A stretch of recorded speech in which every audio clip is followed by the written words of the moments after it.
হানজালা রাদিয়াল্লাহু আনহু নাম আপনারা শুনেছেন। হানজালা রাদিয়াল্লাহু আনহু বিবাহ করলেন। বিবাহ করার পর যেদিন বাসর রাত্র অতিবাহিত হলো, ভোরের বেলা আওয়াজ আসলো, এরে মুসলমান, আরামে খাও, আরামে ঘুমাও, আমার নবীর আরাম নাই। আমার নবী যুদ্ধের ময়দানে চলে গেলেন। হামজা রাদিয়াল্লাহু আনহু উনি প্রথম রাত্রিতে বাসর করে ছেড়ে দিয়ে নবীর প্রেমে পাগল হয়ে উনি বাসর রাত্রি থেকে গোসল না করে নবীজির মহব্বতে ময়দানের মধ্যে চলে গেলেন। এরপরে কাফেরদের সাথে উনি লড়াই শুরু করে দিলেন। নবীজির শ্বশুর আবু সুফিয়ান তখন মুসলমান হয় নাই। আবু সুফিয়ানের সাথে উনি লড়তেছিলেন, কিন্তু আরেকজন কাফের পিছন দিক থেকে এসে হানজালা রাদিয়াল্লাহু আনহুর গায়ের মধ্যে আঘাত করলেন। উনি আল্লাহর জন্য ওনার নতুন স্ত্রীকে রেখে আল্লাহর জন্য নবীর জন্য জীবনটা দিয়ে দিলেন। সুবহানাল্লাহ।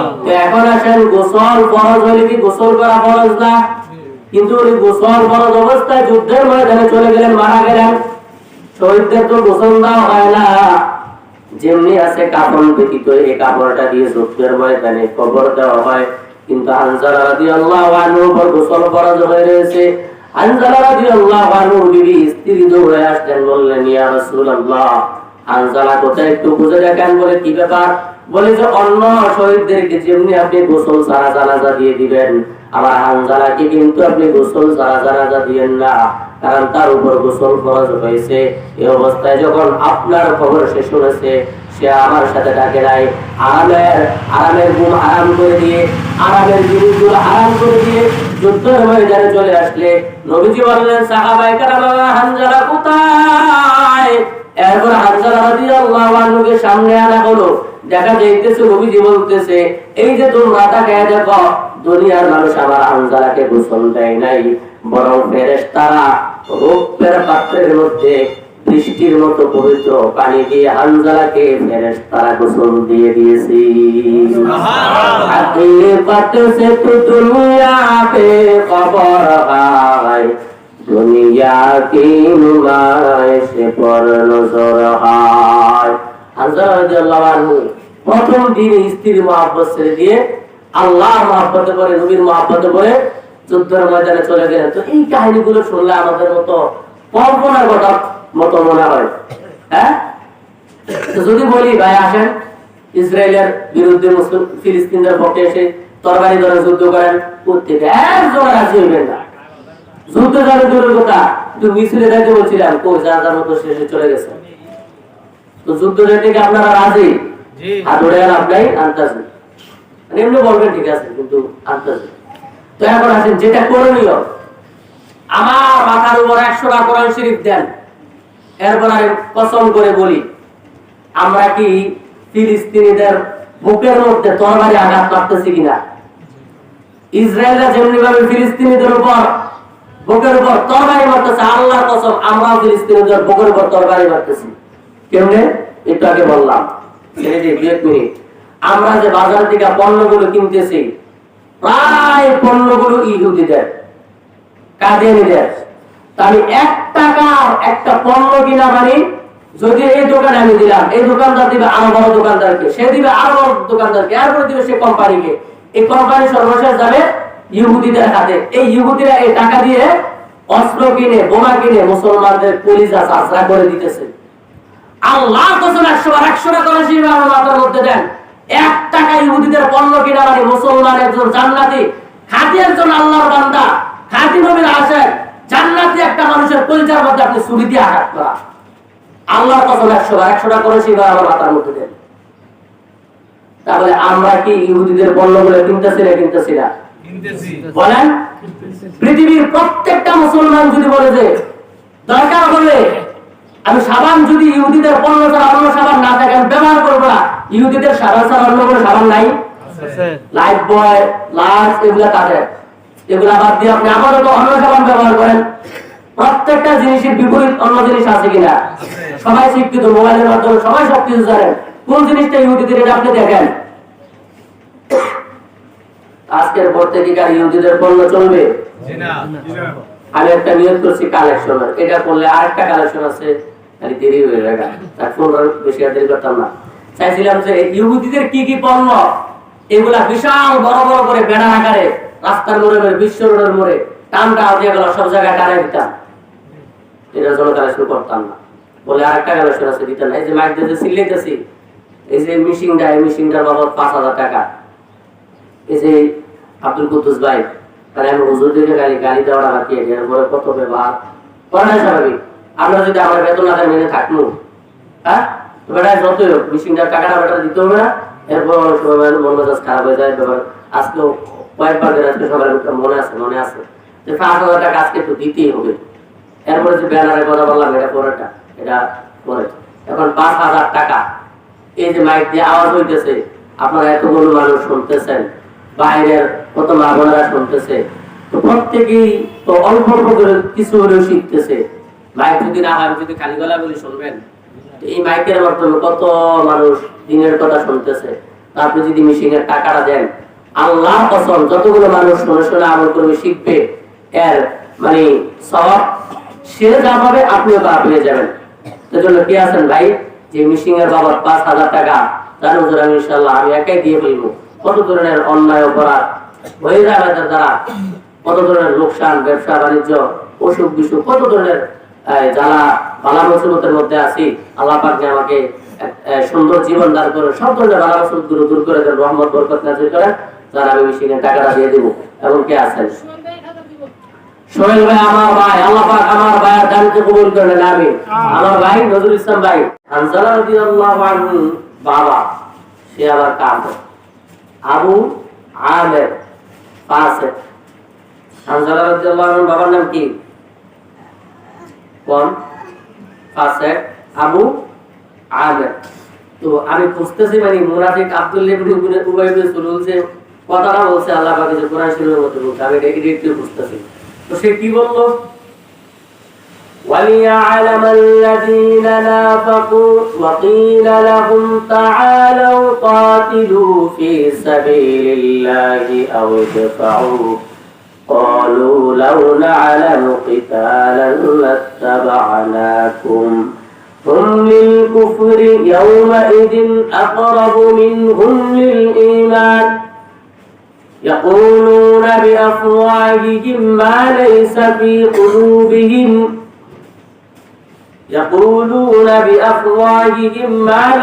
في قلوبهم والله أعلم بما يكتمون।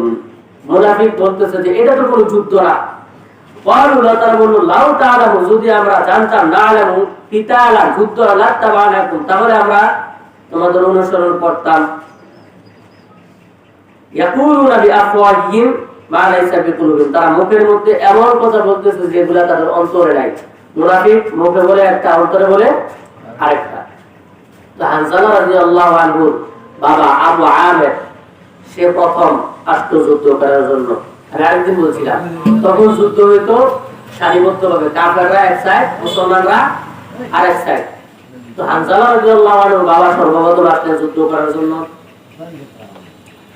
তো তার নাম আবু আমের ফাসিক। সে ময়দানের মধ্যে এসে বলতেছে, আমি বললাম আবু আমের, আউস গোত্র, আল্লাহ পাক তোমাদের চক্ষুকে শীতল করুক। এখানে অনেক কিছু শিক্ষা আছে। তো সে কি মুসলমান না কাফের? আবার দোয়া করতেছে কার কাছে? কাফেররা কিন্তু আল্লাহর মানে কিন্তু নবীরে মানতে চায় না। এটা তো হবে না, আল্লাহকে মানতে হবে, নবীকে পরিপূর্ণ মানতে হবে। তো সে মনে করছে যে আমি যেহেতু আউস গোত্রের সর্দার, যদি আমি বলি যে আমি হলাম আউস গোত্রের সর্দার আবু আমের, তখন মুসলমানদের পক্ষে যে আউস গোত্রের লোক আছে তারা আমার কথা শুনে মুসলমানদের দল থেকে আমার দলে চলে আসবে। তখন মুসলমানরা বলতেছে, তুই তো আমাদের জন্য দোয়া করছ আল্লাহ পাক আউস গোত্রের লোকদেরকে চক্ষু শীতল করুক, আল্লাহ পাক তোর মতো নাফরমানকে চক্ষু শীতল না করুক। সুবহানাল্লাহ বল। তখন সে বললো, কি রে, আমি ভাবলাম একটা হয়ে গেল আরেকটা। এলাকার মধ্যে অনেক নেতা নেতা আছে না, আমার এলাকার মধ্যে খুব আস্থাশীল, আমি যা বলি তা হয়ে যায়। কিন্তু আপনি ভিতরে ভিতরে কখন গিয়ে দেখেন ওই উপরে উপরে মানুষ আপনাকে খুব বাবা দেয়, কিন্তু ভিতরে ভিতরে আপনারা পছন্দ করে না। যেমনি ভাবে এই ফাসিকের বেলায় হলো, তারপরে আরেকজন আসলো, তো মুসলমানদের থেকে আলী রাদিয়াল্লাহু আনহু আসলেন। আলী রাদিয়াল্লাহু আনহু এসে এমন ভাবে আঘাত করলেন, কাফেরকে জায়গার মধ্যে পতন করে দিয়েছেন। সুবহানাল্লাহ নাই? সুবহানাল্লাহ। তো বদর যুদ্ধের মধ্যে সর্বপ্রথম কে আঘাত করেছিল মনে আছে? কোন? আলী রাদিয়াল্লাহু আনহু। আর উহুদ যুদ্ধের মধ্যেও আলী রাদিয়াল্লাহু আনহু আগে আসছেন, বীর বাহাদুর। এইভাবে করে যুদ্ধ শুরু হয়ে গেল। এক পর্যায়ে আবু দুজানা রাদিয়াল্লাহু আনহু, যাকে নবীজি একটা এই তলোয়ার দিয়েছিলেন, কোন দিকে বান করতাম সময় কম, ওটা দিয়ে কোনটা করবো, তো তরবারি দিয়েছিলেন। অনেক লম্বা ঘটনা, রসুল্লাহ বলতে গেলে অনেক দেরি। তো আবু দুজানা রাদিয়াল্লাহু আনহু তরবারি নিয়ে ময়দানের মধ্যে নেমে পড়লেন, লাল পাগড়ি পরা অবস্থায়, খুব অহংকারের সাথে। নবীজি বললেন, আবু দুজানা অহংকার কেন করো? অহংকার করা তো মানুষের জন্য জায়েজ না হারাম? মানুষের জন্য অহংকার করা হারাম, তুমি কেন অহংকার করতেছ? কারণ আল্লাহ পাক বলে দিয়েছেন, ফালিল্লাহিল হামদু রাব্বিস সামাওয়াতি ওয়া রাব্বিল আরদি রাব্বিল আলামিন ওয়া লাহুল কিবরিয়াউ ফিস সামাওয়াতি ওয়াল আরদ ওয়া হুয়াল আজিজুল হাকীম।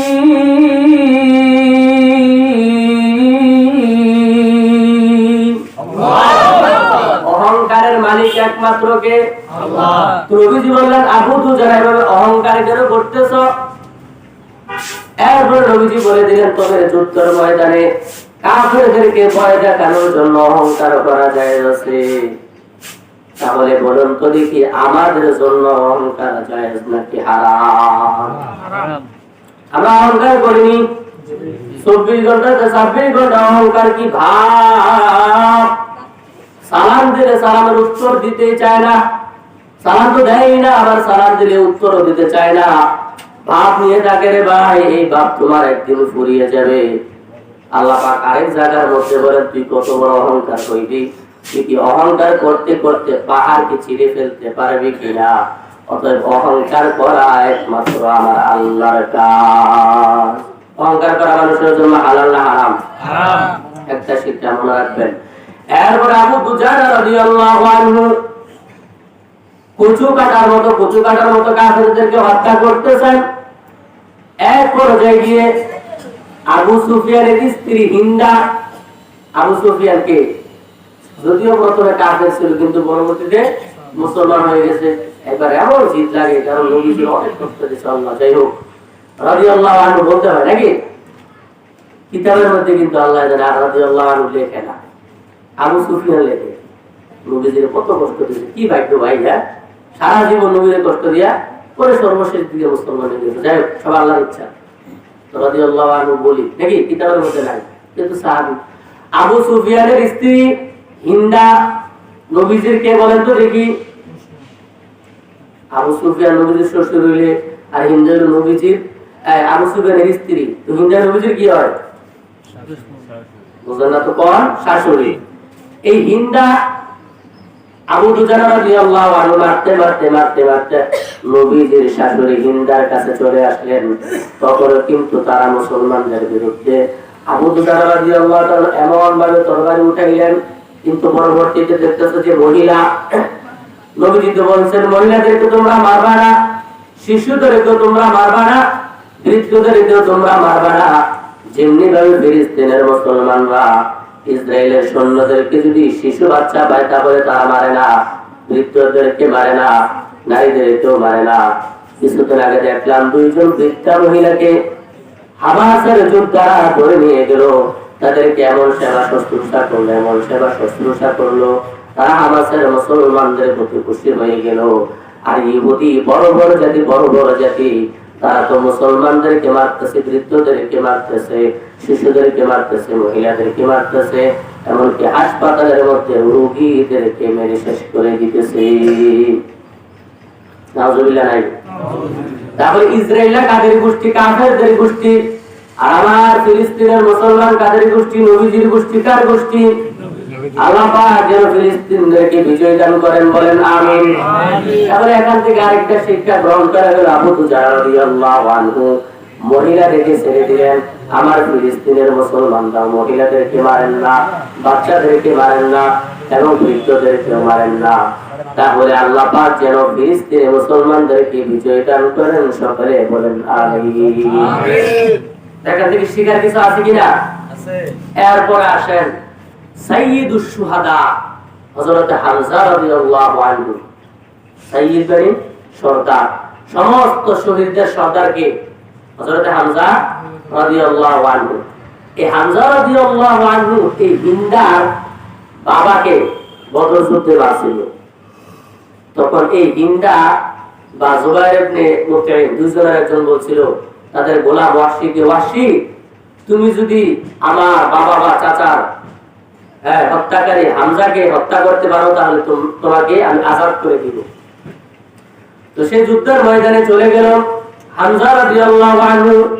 তিনিও কচু কাটার মতো কাফেরদেরকে মারতেছেন। এই ওয়াহশী একটা বড় একটা পাহাড়, একটা পাথরের নিচে লুকে ছিল। হামজা রাদিয়াল্লাহু আনহু কাফেরদেরকে ইচ্ছামতো মারতেছে, কিন্তু এই যে ওয়াহশী পাথরের পিছনে লুকায় আছে। হঠাৎ করে সুযোগ পেয়ে হামজা রাদিয়াল্লাহু আনহুর নাভি বরাবর একটা বর্ষা মারলো।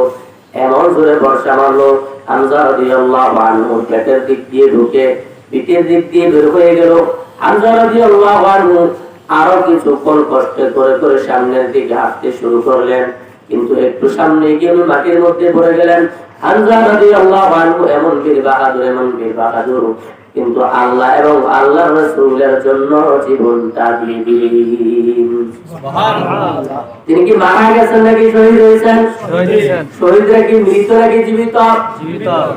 কোরআন শরীফের মধ্যে আল্লাহ পাক বলেন, ওয়ালা তাকুলু লিমান ইউকতালু ফি সাবিলিল্লাহি আমওয়াত বাল আহইয়াউন ওয়ালাকিন লা তাশউরুন।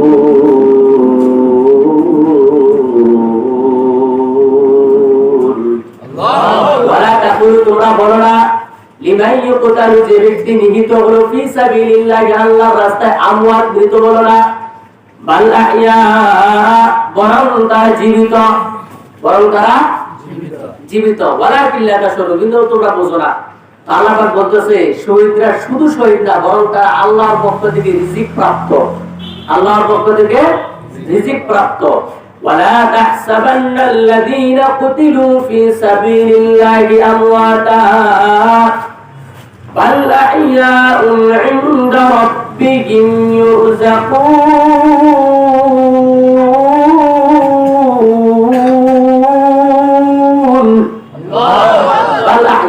বরং তারা জীবিত, ইনদা রাব্বিহিম তাদের রবের নিকট তারা ইউরযাকুন রিজিক প্রাপ্ত। সুবহানাল্লাহ। যুদ্ধ করি যদি বলি যে আসেন না ফিলিস্তিনের পক্ষে ইসরায়েলের বিরুদ্ধে যুদ্ধ করি, প্রত্যেক ইমান নাই, ইমান মরা আমল মরা হবে। যাই হোক, এরপর আসেন হামজা রাদিয়াল্লাহু আনহুর এই হত্যাকারীর নাম কি? ওয়াহশী। ওয়াহশী এক সময় মুসলমান হয়ে গেলেন, কিন্তু নবীজি বললেন ওয়াহশী তুমি আমার কাছে আর আসবা না। সাহাবী কিন্তু এরপর কি বলতেছে, এ ওয়াহশী তুমি আমার কাছে আসবা না, কারণ তোমাকে দেখলে আমার চাচার কথা মনে পড়বে। এই ওয়াহশী রাদিয়াল্লাহু আনহু নবীজির কাছে আসলে উনি কখনো নবীজির সামনে বসতেন না, বরং ওয়াহশী নবীজির পিছনে সব সময় বসতেন। এরপরে ওয়াহশী নিয়ত করলেন, আমি যেহেতু নবীজির মনে সারা জীবনের জন্য কষ্ট দিয়েছি, আমি যে বর্ষাটা দিয়ে নবীজির চাচাকে হত্যা করেছি, শহীদদের সর্দারকে হত্যা করেছি, নবীজির ইন্তেকালের পরে মুসাইলামাতুল কাজ্জাব নবী দাবি করেছে, মিথ্যা নবুয়তের দাবিদারকে।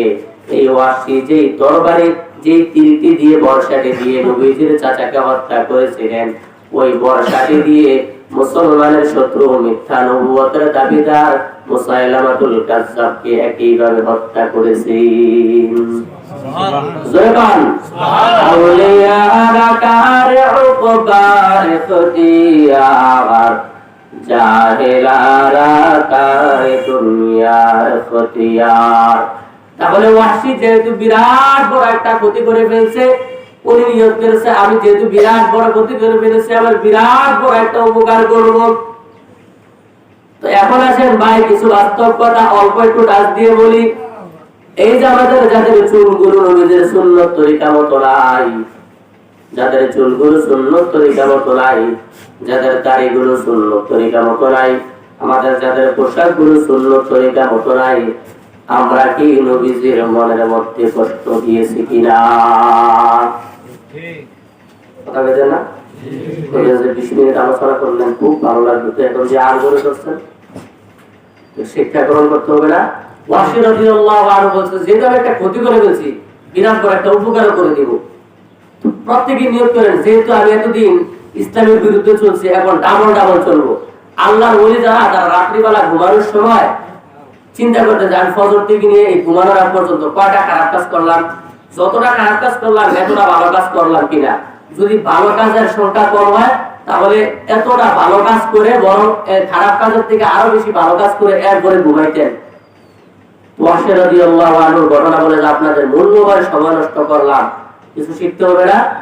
আপনি যতভাবে ইসলামের ক্ষতি করছেন এখান থেকে আজকের পর থেকে নিয়ত করেন যে ওয়াহশী রাদিয়াল্লাহু তাআলা নবীজির কলিজার মধ্যে যেমন আঘাত দিয়েছে, আমরা দাড়ি রাখার কারণে, এই চুল ঠিক মতো না রাখার কারণে, ইসলামী লেবাস পোশাক না পরার কারণে, আরো সুখ বিভিন্ন ভাবে চলার কারণে নবীজির মনে কষ্ট, এতদিন গায়ে কষ্ট দিয়েছি, এখন নবীজিকে খুশি করার জন্য ডাবল ডাবল ইসলামের মধ্যে চলবো। আমার দাড়ি যদি এক মুষ্টি না হয় এখন 2 মুষ্টি রাখবো। কি করেন? 2 মুষ্টি মোর আগে 1 মুষ্টি রাখেন। কি বলেন ভাই? এগুলা তো শুধু শুনে দিলে হবে না, আমল করতে হবে ভাই। দোকার মধ্যে আছেন, দোকার মধ্যে আজরাইল আসার পর চিন্তা করেন কি করলাম। যদি আপনার সুদের থেকে আমি বারবার বাধা করি বরং আপনি আমার বিরুদ্ধে চলে যাবেন, ঘুষের থেকে বাধা দিলে বিরুদ্ধে চলে যাবেন, আপনি হারাম কামাই করেন বারবার বলে বিরুদ্ধে চলে যাবেন। আচ্ছা তারই রাখতে আপনার কোনো অসুবিধা? চুলগুলো আমার কি বেশি খারাপ দেওয়া যায়? তুমি ফালাই দিলাম, টুপি আর করতাম না, ভালো করে দেন, খারাপ দেওয়া যায়?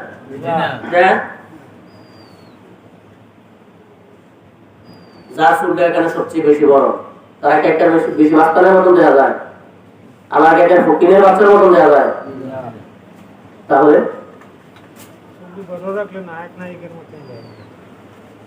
ওয়াজ শুধু শুনে গেলে হবে না ভাই, আমল করেন, আমল করেন। ওয়াহশী রাদিয়াল্লাহু আনহু চিন্তা করেন আমি যেহেতু বিরাট বড় ক্ষতি করে ফেলছি, এবার বিরাট বড় উপকার করে দিব। এতদিন আপনারা যেহেতু যে পরিমাণ গুনাহ করছেন, অনেক বেশি পরিমাণ নবীকে কষ্ট দিয়েছেন, আজকে থেকে ডাবল ডাবল ভালো কাজ করার জন্য রাজি আছে তো ইনশাআল্লাহ? তুলে দেখেন আল্লাহ পাক সহজ করে দেন, বলেন আমিন।